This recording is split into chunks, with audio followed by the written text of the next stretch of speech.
Hi guys, once again here we are. Live review of the game.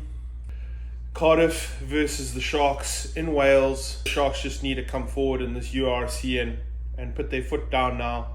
Against a team that's also willing to prove a point. So, looks like Williams, exciting player. Got Springbok front row. Let's see what they can do. Opting for the territorial contest. And we're losing it. Their players are getting up in the air. Good try by Cardiff. So, still very early on in the game. So nothing really to concern yourself with. Fixable moments, even 8 minutes into the game, there are fixable moments. And that we got to get up in the air. We got to ensure that we regain possession of the ball if they're doing contestable kicks. We need to have better communication in our rush defense in order to ensure that we have the numbers to cover it. Contestable kick from Cardiff again, we lose possession again. The strategic element of business within rugby is that you have a international interest in said player because he's affiliated with your province, and you then have a return on investment on that international player in order to give you results domestically. Science has come into it and said a player to play 100% quality would only give you X amount of games, but now you have more than the advised amount of matches in a season. So which games do you pick? Which games do you allow the player to play because you need a result from it internationally and domestically? And then what games do you allow him to rest? It's a question that needs to be asked all the time in what you want to achieve when you're looking at your outline of a season. Try scored by Bongi and Bonambi, but I'm just wanting to see if it's actually legit. Well, they've given it.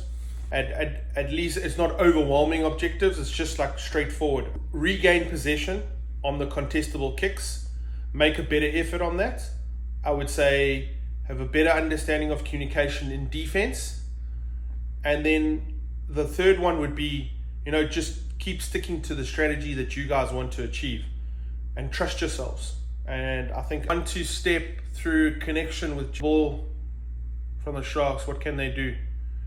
We throw another contestable kick. What do we want to achieve? Because you can't go in between those two systems of defense.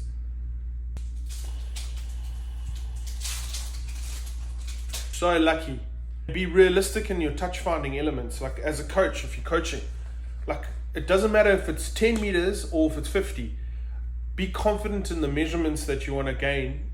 And you start again. Set piece starts are a way better structure of finding momentum than if it's in broken general play. So you're just checking out the try. Big Vincent. Handling error. Oh, wow. Crow said, "How is your father?" Wow, they're getting quick ball, eh? Whoa. There's a complete misunderstanding of the defensive system on the right-hand side of the defensive line of the Sharks.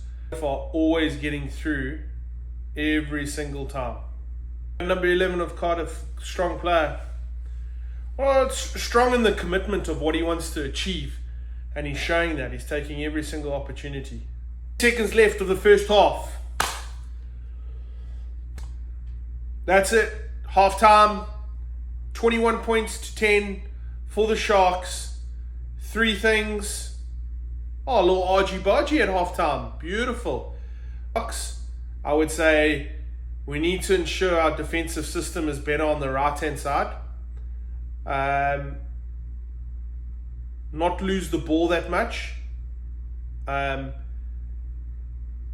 attack with the silly errors, but also understanding of what we want to achieve.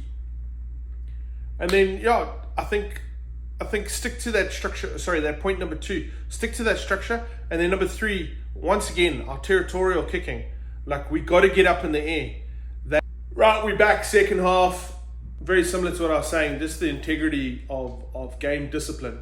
The game that you've put out there and you've worked on for the whole week, that's the game you need to stick to.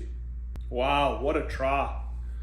A completely different team coming out. The impact point at the contact gain line was completely different to the first half.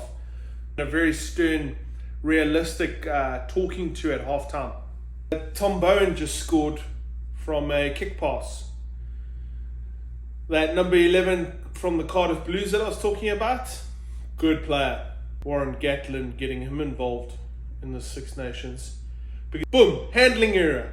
Boys, since when in the vocabulary is a kick pass? Just gained 50 you gain 50 meters of the field, you hold on to possession, then your strategy is to do a kick pass, and then you lose the ball because of a knock-on.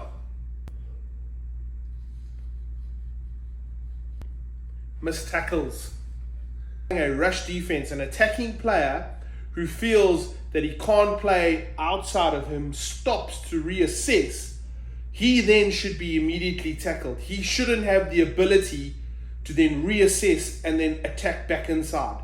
That's when the rush defense is ineffective. I think as a coach, you want to give players the ability to take opportunities when they need it. There's work-ons. There's work-ons. You've got to work on your skill. You can't just... Yes, life is not all about rugby, but when you're in the moment, you've got to have a dedicated amount of time working on that skill. Look after your fundamentals. They are important to not only you as a player, but it's your job. You know, the connectivity of your team. Your team relies on you to get that done. Yeah, at the same time, celebrate the small moments. I think that's important. So they were trying to provide to the youngsters. We will never know. This is all assumption and opinion based. Vincent, great game in the second rower. I mean, talk about a player who just wants to put his hands up there for the Sharks. I think he did really, really well. Here we are. It's the end of the game. There's about a minute left. And that's pretty much my summary, I would say. I've enjoyed doing this because it's held me accountable to actually watching the game and not getting frustrated and leaving the last 20 minutes. And it's my perspective. It's just me looking at the game, not listening to any commentary, looking at it from my own eyes. I think I have enough experience to analyze a game from a coaching perspective, but also give some deeper analytical thoughts to you. Appreciate you guys coming on and watching all the way up until here. Check it out. And that's the end of the game. Like I said, thanks so much for listening. I mean, if you're really keen on listening to my things or anything else that you would like me to talk over with regards to any kind of rugby, let me know. I'm more than happy to do it because I enjoy looking at the games in my way, and maybe it's a different perspective than you normally look at it. So let me know. But yeah, have a good weekend and enjoy the week ahead. Cheers for now.